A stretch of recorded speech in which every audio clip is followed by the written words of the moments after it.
Welcome to the Sales Shot. Usually, you'll see the lovely Lauren Bailey in these sessions. Today, you get the Mason Brad show. Lauren is off doing something fantastic with her children, and she tapped us on the shoulder and said, "Hey guys, I need you to step in for me today." So we are here to walk you through a fantastic sales shot. Brad Truen, I've been in sales leadership for a little over 20 years. I've been with Factor 8 for about 5. My colleague joining me today is the esteemed Michael Mace. Mason, may say a few things about yourself. Yeah, I'm a lifer in sales. I spent the last 15 plus years in various sales leadership and learning and development roles, and I've been with Factor 8 to be a year coming up here next month. Yeah, very good. We're excited to have Mace here. A fantastic addition to our team.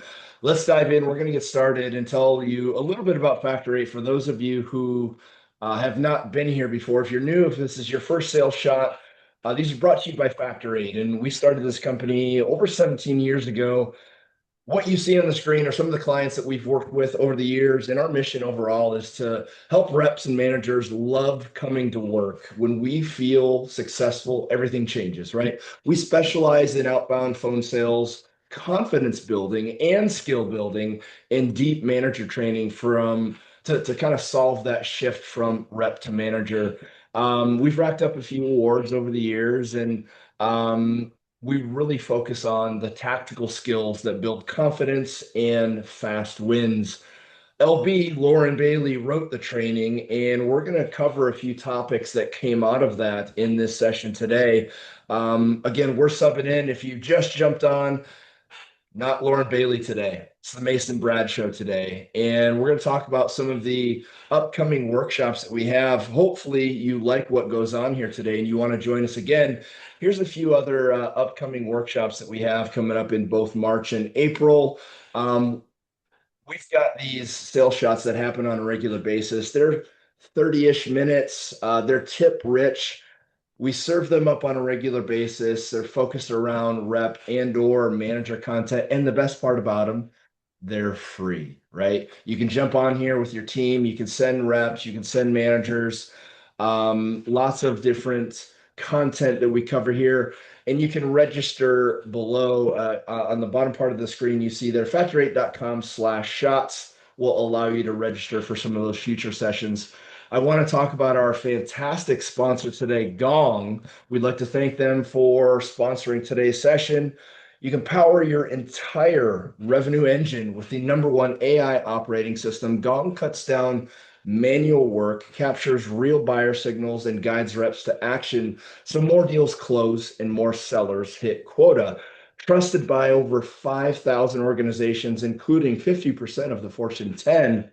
See it all in action at gong.io. And then a quick little Factor 8 commercial here. If you want to be the top coach or manager at work, you'll leverage our fantastic e-learning platform we lovingly call the Sales Bar. It's packed with all kinds of shots, tips, courses on tap, chasers, coaching templates, real call recordings, and so much more. We've got full sales management certification for under $640 with that promo code you see there on the screen. Feb 26, you can enroll a whole team. Email marketing at factor8.com. The skills that we talk about today will be involved in this. We're going to extract a lot out of that. But let's get this conversation going today about being a good coach, right? Acknowledging the first thing, it's hard. Being a good coach is hard. Creating good coaches is hard.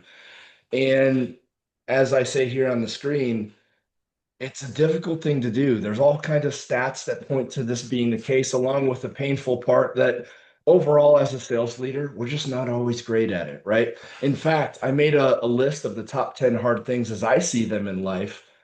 Coaching is the hardest skill to learn and teach.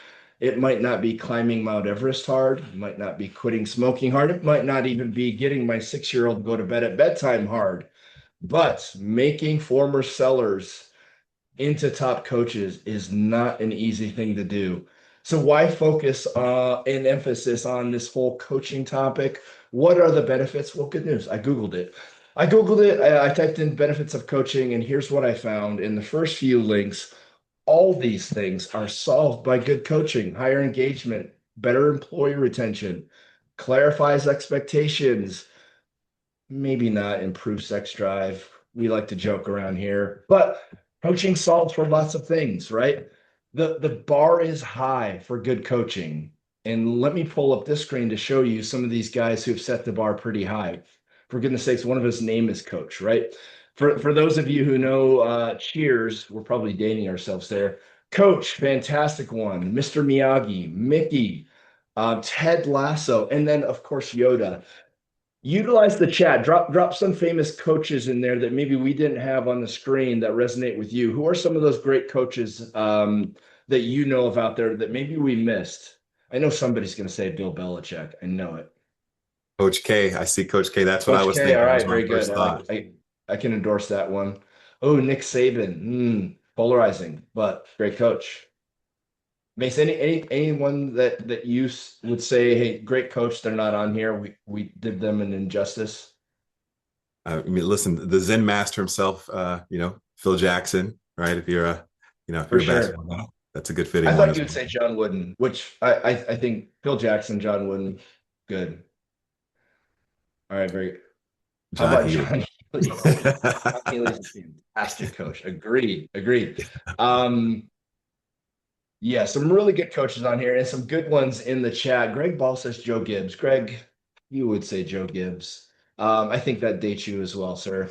Let's get to our first sales shot. We're going to talk about some things that we can do as coaches, some tactics that you can steal from the sales shot and go apply right away.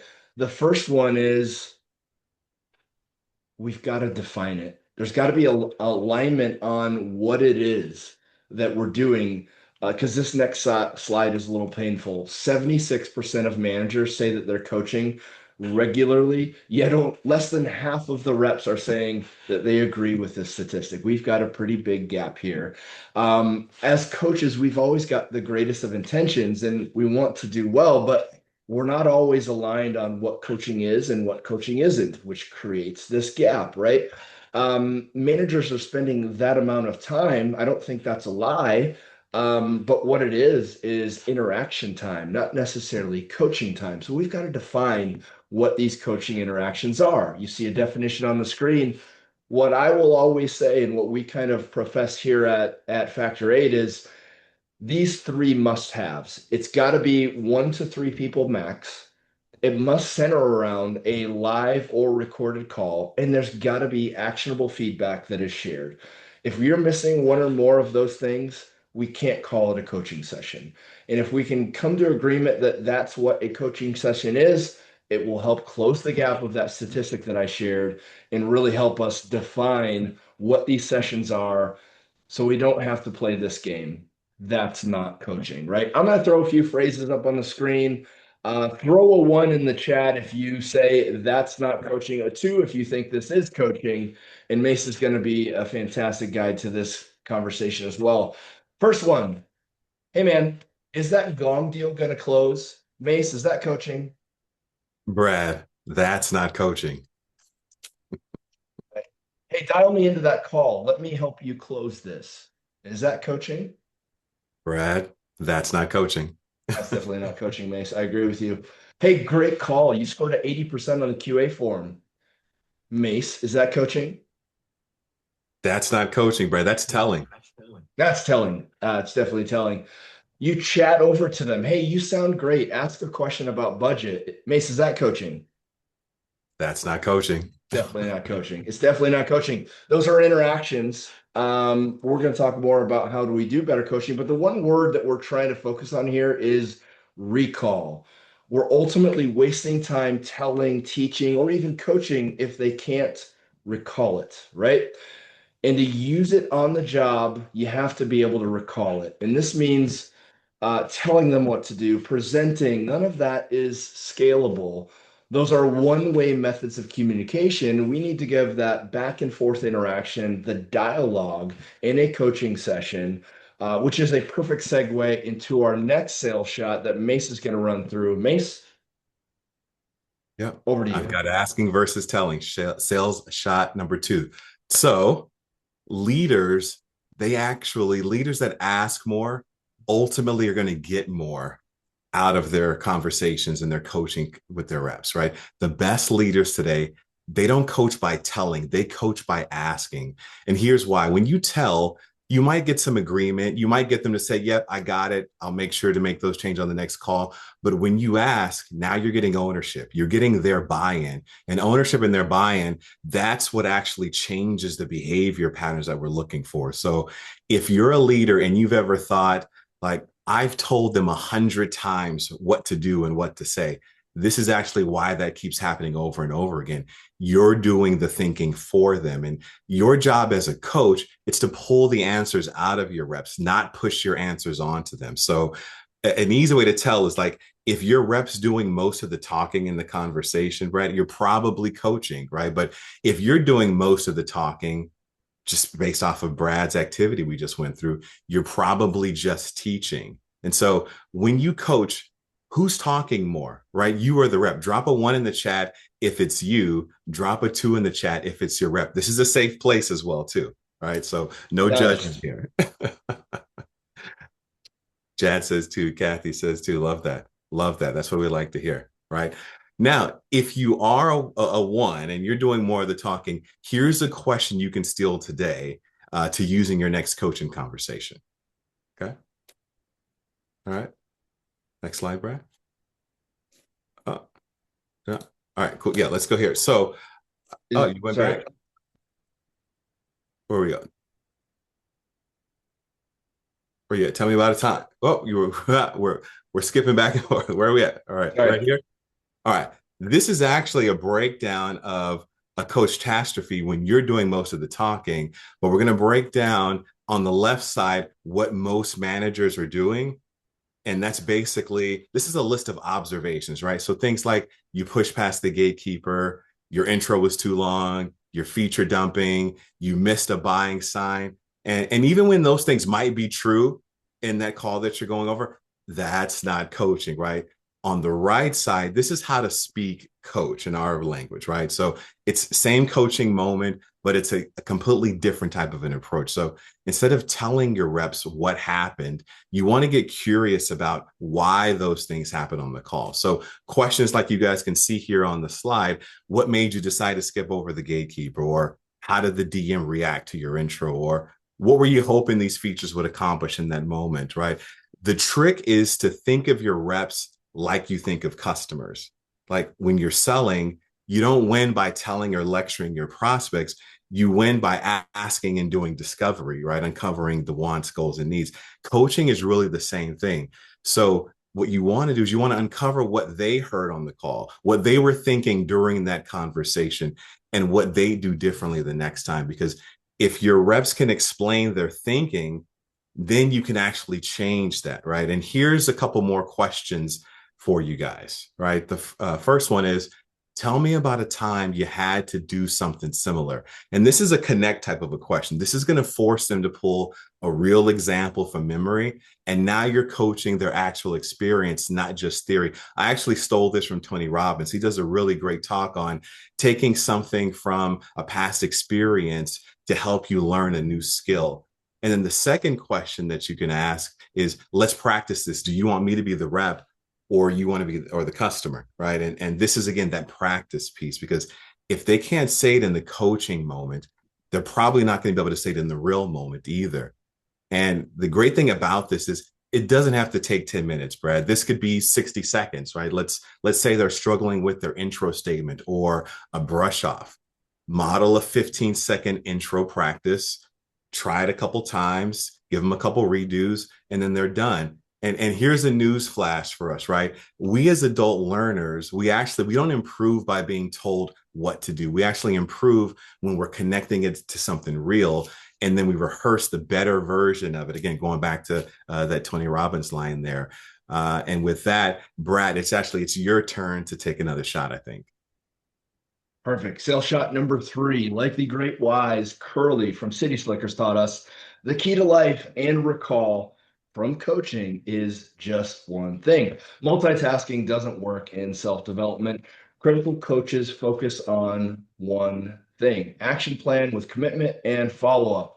I love this phrase here. Coach one thing multiple times versus multiple things one time. We call it a common coach catastrophe, the laundry list, right? Where you're listening to a phone call and you're like, there's probably 20 different things that I need to fix on this phone call. Where do I start? Well, the rep's going to think the same thing. If you were to give them a laundry list of things to fix on that phone call, we've got to focus on one thing. And I know that's tough for us because we want traction. We want them to get better. We want them to improve. We want them to fix all the things. But we focus on one thing, we're going to have a better chance to get that one thing fixed. What is one thing the most important to work on? We call this implementation intention, and a singular focus with a plan is 2 to 3 times more effective to build that new habit. We've created some kind of unconventional coaching feedback forms to help align this and to help with this coaching effort. And we're happy to share on this next screen here. I've got a sample of one of our coaching forms that you can access at factor8.com/top shelf. We use forms like this to help identify what some of those key items are on a call that we would like a rep to fix. There's obviously the will that we want to measure, but there's also the skill, right? How did they do there? What are some of the strengths that came out of that interaction? And then obviously the one focus area, the one thing that we want them to work on off of this coaching form. That's what I want to focus on as a coach. What's the one thing that I can get some traction on before we move on to the second, third, and 20th thing, right? We've talked about defining it. We've talked about asking versus telling, and we've now talked about focusing on the one thing. The next thing we have to solve for is when. And Mace is going to talk about the fourth sale shot. Mace? Yeah, we're going to talk about different reps and different timing. And like Brad mentioned, right, we've talked about how to coach, we've talked about how to ask more than you tell, and keeping things focused on, again, one thing. Now let's talk about when to coach, because timing can make the exact same feedback either land perfectly or fall completely flat. So think of coaching like a tool, and different tools for different moments and situations and circumstances. So let's show them the next slide here, Brad. You've got 3 windows here. You've got live coaching during the call. You've got post coaching right after. And then there's delayed coaching, which is later, right? None of these is best all the time, right? And the best leaders, they're going to choose the timing based on the rep that they're working with and the moment, the situation, the circumstance, right? So I'm going to give you guys a simple way to pick the right window. This way you can coach more effectively without hijacking calls from your reps or waiting too long to even do the coaching. But before we move on to the next slide, which one do you use most today? Drop in the chat, live, right after, or later in a one-to-one. Let's see what we've got here. Greg's a delayed. Brian, all of the above. Love it. Who can say that they've done the live and then the rep is like, I can't have a conversation with you while I'm trying to maintain this conversation with the customer. That's super tough to do. 100%. Yeah, guilty as charged. Guilty as charged. Love it. All right, Brad, let's go ahead and jump into our first one, right? All right, so live coaching. So this is that in the moment guidance, right? And this is actually really effective for your brand new reps, right? Or those more kind of high risk moments where like a small correction could prevent a train wreck, could prevent them from losing a potential sale, right? Or a customer. So think of your live coaching as like the training wheels, right? And I say that because like new reps, they don't have patterns or bad habits yet, right? So that real-time guidance, that can actually shape those good habits immediately, and they're going to be more sticky, right? But live coaching, it does have a rule, right? And with that, you want to keep it light, right? Your goal, like Brad said, you don't want to run the call for them, right? Your role is to like just nudge them back on track if they start drifting. This way they can learn while they're doing. Now, the second window, that's going to be your post-call coaching right after the call, right? This is actually the sweet spot for most reps because the experience is still fresh. The reps, they can remember what they were thinking, what they heard on the call, how they felt, and you can coach in context, right? So the goal here is really just to capture the learning while it's at the top of their mind, not a week later in your one-to-one or into a call calibration on a Friday afternoon. Timing wise, think like 2 to 10 minutes after the call, because that's going to give them long enough to take a breath and process the call, especially if it didn't go the way that they wanted it to. Short enough that they still remember the key moments of the conversation. And this is also where, going back to something we mentioned earlier, asking versus telling is really going to shine. It's going to be really effective because you can guide their reflection while their memory is still accurate, right? And so let me ask you guys another question, right? Do you tend to coach immediately after a call? Or again, I know you guys mentioned, I see it in the chat, it's all over the place. We've got a little now, a little later, a little in between. But I'll say this, if you want a super simple post-call structure, use these 3 questions here. So you guys are going to want to screenshot this, okay? First question is, what went well? Question number 2 is, what would you change? And then the third question is, what will you do next time? This is going back to something Brad mentioned earlier. This is that active recall in action because you're making the rep retrieve the learning, and then you're also having them commit to a change in that conversation. And you'll actually notice something. You'll notice this keeps you out of lecture mode, right? And a coach catastrophe. And if you do nothing else, right, in with that last question there, what are you going to do next time? What are you going to do on the next call? And again, this conversation, this could be a 5-minute chat and still be super effective. Again, as long as the reps doing the thinking and doing the talking and not you. And that actually does lead to the third window, which is the delayed one-to-one coaching. And this is going to be best for your tenured reps because they need more refinement. They need more strategy, right? More than anything, right? And this is going to be also really good for situations where the topic is complex, like discovery questions they should be asking, or objection handling or price negotiations, because that delayed coaching environment, that's going to give you space to practice. So you can role play, you can rewrite talk tracks, you can run redos until they get it right. And that's obviously really hard to do when you're in that live or in that post call environment. So use those one-to-one coachings as a place where you can help build mastery, not just fix mistakes and put band-aids on things.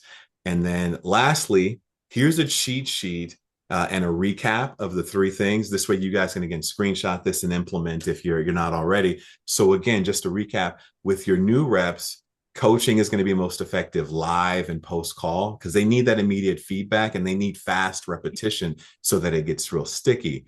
Your tenured reps, they're going to do best with your post call and your delayed one-to-one training. And again, if it's a big pattern, like the same mistake that shows up on multiple calls, that's always or almost always going to be like a delayed one-to-one type of a topic, because you can, again, you can review the call, you can rewind, you can play back, you can practice and role play, right? Now, here's another sales shot. Let's talk about calibrations and AI. Okay. All right. So should be an interesting topic here. And I'm going to lead this one. So let's go ahead and jump into the first slide here. Call calibrations. They are, for us as leaders, they're one of the most valuable coaching tools that we have. The problem is call calibrations, the prep and org can take forever, right? I mean, think about it. Like the old school approach was, I sit down, I listen to a full 30 or 45-minute call or a demo, maybe 2 if I've got time in my calendar, which is rare. And you're hunting for those coachable moments while you're listening to the calls, right? And that prep time, it adds up, right? And when you finally get in the room with your team, you've only got like 1 or 2 calls at the most that you could work with. And then, disaster happens, right? Reps start zoning out during the slow parts of the call. You start to lose the energy, the enthusiasm, the momentum. And the reason this matters is like call calibrations, they really only work the most effectively when the reps are engaged and when they're seeing themselves in what you're coaching, right? So if you're only covering like 1 call in a 30 or 60-minute, call calibration, half the room's going to check out because it's not really relevant to them. So I'm going to share with you guys what I started doing differently with the help of AI. So step 1 is I use an AI tool that's already trained on factor-8 coaching framework. So whether we're focused on handling brush-offs, discovery questions, or closing, the AI already knows what good sounds like. Step 2 is the tool's going to scan my call transcript and it's going to pull out timestamp moments where those skills showed up. So it's going to flag whether it was executed well or if it's an area that needs work. And then the third step is I'm going to go into the call calibration session with 3 or 4 moments per call already identified. I don't have to hunt. I don't have to guess where it's at. Everything is already teed up, right? So a quick question for you guys, right? How many of you are already using a tool like Gong for this? Drop the tool that you're using in the chat. Yeah, Mace, another addition onto your manager prep work is something that you and I have talked about, right? You're listening to the calls, you're doing it the old school way. You're also trying to multitask and do 5 other things. And then you go, oh, Yep. shoot, something happened on that call. I've got to rewind. How many times Yep. do you do that before you actually get what you need? AI has been a massive change for us. And I would imagine if some of you are using it as well, it's a game changer. 100%. To your point, Brett, like my prep time, it went from an hour to about 15 minutes, right? So what is that? That's what, a 75% reduction. And the cool thing about it is this, I'm not showing up less prepared to the call calibration. I'm actually showing up way more prepared than I was before, right? And again, that's probably the most obvious way that we managers and leaders should be using AI right now from a coaching perspective, right? And I actually want to share with you guys what changes in the actual session as well too, right? So instead of, again, 1 or 2 calls, we're now covering 3, 4, sometimes 5 different calls in a call calibration, right? And we're not just listening to full recordings, we're jumping straight to the moments of the calls that matter. And so now the reps are staying engaged because we're moving, the leaders in the room, they're seeing coaching happening in real time. The more reps are getting more airtime. There's best practices being shared across the team, which means, again, more people are walking out feeling like the session was meaningful, it was purposeful, but it was also for them. And this matters because, like, the ROI on calibration sessions, it just went way up, right? So same amount of time in the session, but just way more coaching, way more engagement, way more best practices being shared and tools being kind of passed around the group. And here's the important part, and I want to make this really clear on this topic, right? The AI, it just finds the moments. That's all that it's doing. It does the scanning and the sorting for me so that I don't have to spend all my time doing that. I'm still the one deciding which moments to bring to the call calibration session. I'm still facilitating by asking questions like, what did you guys notice, right? I'm still reading the room and, like, knowing when to push deeper and ask some follow-up questions, or when to move on to the next section of the call we want to listen to, or staying when somebody needs some encouragement versus being challenged based on what we're listening to. And this is all key because, like, from a coaching perspective, coaching is real. It's about finding, it's finding, what good sounds like, right? And what those moments are. And there's a couple things that the AI can't do that we as leaders can, right? AI, it can't build trust. AI can't read body language in the room and how people are feeling about, what we're being listened to. It can't ask the follow-up questions either, right? That's going to get reps to kind of open up and see what's missing. That all still lands on us as leaders, and that's always going to be us. So I have no care or concern or worry about being replaced by an AI, right? So last thing here, like, my point there is, like, AI is not going to replace the coaching, right? It's actually just going to make us more prepared when we go into those coaching sessions. Like I said before, I still lead the calibration. I'm still asking the questions. I'm still connecting the dots between what happened on the call and how the reps grow from it. Again, I'm just walking in with just better material that I was able to gather a lot faster than I was the old way of doing it, right? And so that said, this is actually a perfect handoff back to Brad. Brad's going to walk us through how Factor 8 helps leaders become top-notch coaches and managers at work, and also what's included in the Lead Your Sales Team programs that we've got. Thanks, Mace. Before I get to that bonus sales shot, this one is on the house, right? With all the stuff that we talked about, we got to have some kind of structure. And that's where the fantastic Factor 8 coaching model comes into play. You see it there on the screen. We clarify expectations, we observe behavior, we ask questions, right? We don't tell, like May said earlier, we commit to some sort of action. We talk about how we can help as managers, then we talk about next steps, and that cycle gets repeated. This is fantastic structure that can make you a rock star sales manager that will get the most out of your people and continue to develop them. And if you want more on the coaching model or any of our content, like May said, if you want to be a top coach and manager at work, we've got sales management certification here at Factor 8. There's courses that you see on the screen there. There's a fantastic offer. There's also the free top shelf coaching forums that you can get at the link below, and a quick little case study from a couple of clients that we've worked with over the years, ZipRecruiter and Catapult.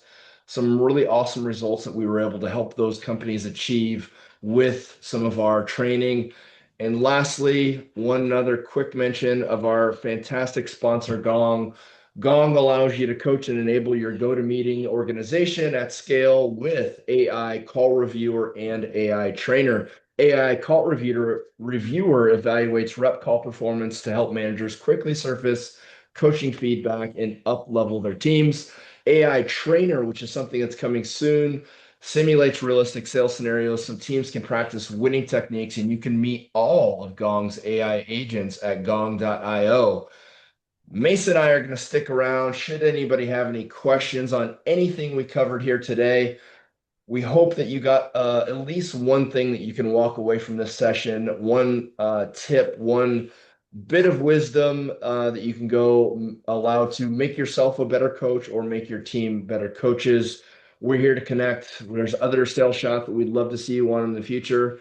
Um, I think we're going to be sending out the deck for this and the recording for anybody that wasn't able to make it. So thank you all for showing up. Thank you for participating in the chat. And we'll stick around here for a few minutes if anybody wants to do the same and ask us any questions. But thank you all. Thanks for coming to the sales shot. Sorry it wasn't Lauren. Hopefully Mason and I filled the shoes today. Yeah, thanks a lot, everyone. Looks like we do have a question here, Brad. Swastik says, I get blocked by a gatekeeper. How do I pass on the gatekeeper? I like this Great one. question. Great Yeah. question. Go for it, Mace. Take a stab. Yeah. So a couple things come to mind for this one, right? I always think of gatekeepers as my intent is I either have to go, sometimes you have to go around the gatekeeper, right? And if you can't go through the gatekeeper. So I think first thing is identifying that. Is this a person I have to go around or can I go through them? And then some of the things that have helped me affect is like one, and this is the obvious one, but it's like having the name of a decision maker, right? And saying that with confidence, right? So for example, a go-to of mine with a gatekeeper that helped me get past them is, hey, this is Michael calling for Brad. Thanks.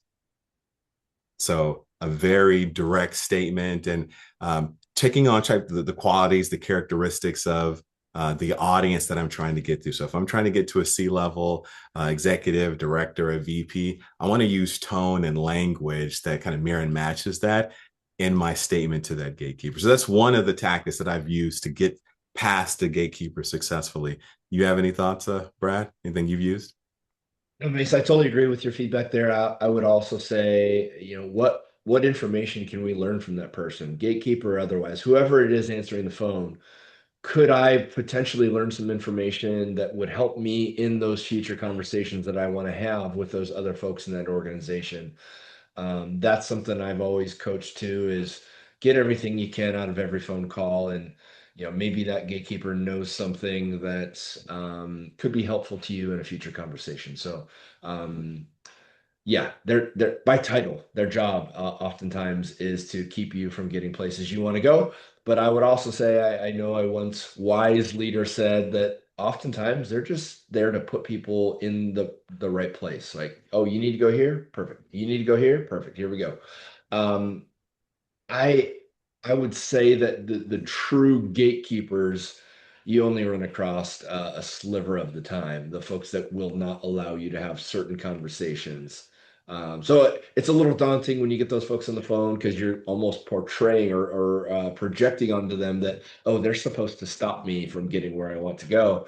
Not always the case. Kill them with some kindness and be a little bit memorable. I think if you approach them a little bit differently than the 20 other calls that they got today, you might find that you'll get into some spots that you want to go for sure. Yeah. Last thing I'll add on that before we take Bethany's question is if you can, when you can, get a cell phone number or a direct dial, right? So again, those you can't go through, find a way to go around them. But Bethany's got a really good question. Bethany asks, what have you found to be the best strategy for helping our sales leaders to become more like coaches? I really like this question. And what comes to mind for me, Bethany, is to get really good at questioning and listening.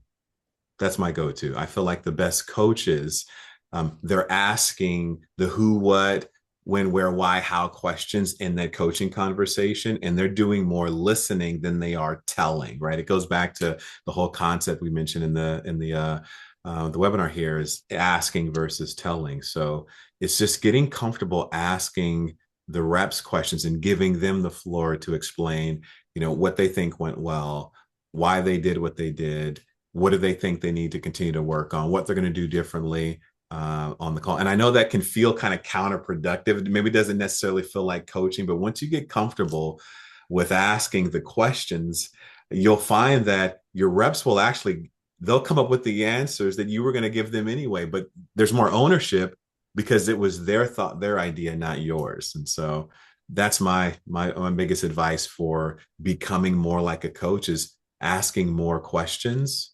and doing more listening. Brad, what are your thoughts? Yeah, I love that, Mace. And I would add on to it something I feel like helped me as a sales manager in my day is getting on a human level with people. And this might be easier said than done. But the connection that you have with people will help unlock some conversations that you need and want to have. Um, I've found that when I can do that, when I can get on that human level with somebody, I can get them to do things that they wouldn't think that they could do. And just showing that you care, I think it starts there, right? And this is easier said than done. We're talking about a coaching session, right? This is going to take a lot of time to kind of build up this I guess, relationship, if you will. But when they know that you care and you can get on that level, you can get them to do lots of things. Love that. 100%. Yeah. Yeah, put the two together and you've got a power combo of a great coaching relationship and then the outcomes you're looking for. Yeah. Thank you for those questions. Those are fantastic. We'll be sending out deck and video here very soon. And we really hope that you all can join us at the next sales shot as well. We'll see you in March. See you guys.